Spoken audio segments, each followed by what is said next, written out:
How to install an internal corner. Fully adhere the membrane to both elevations, leaving one side of the corner loose. Measure the height of the upstand as shown, and mark the area as indicated. Contact spray the pocket of rubber and mate together to create a flap. Prime the corner of the upstand and the inside of the rubber flap.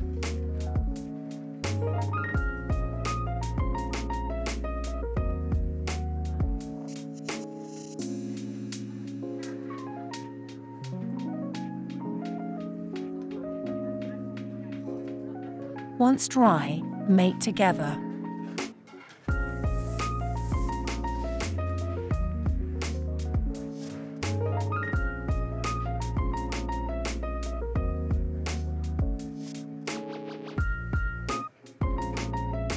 Then roller, for a really professional finish.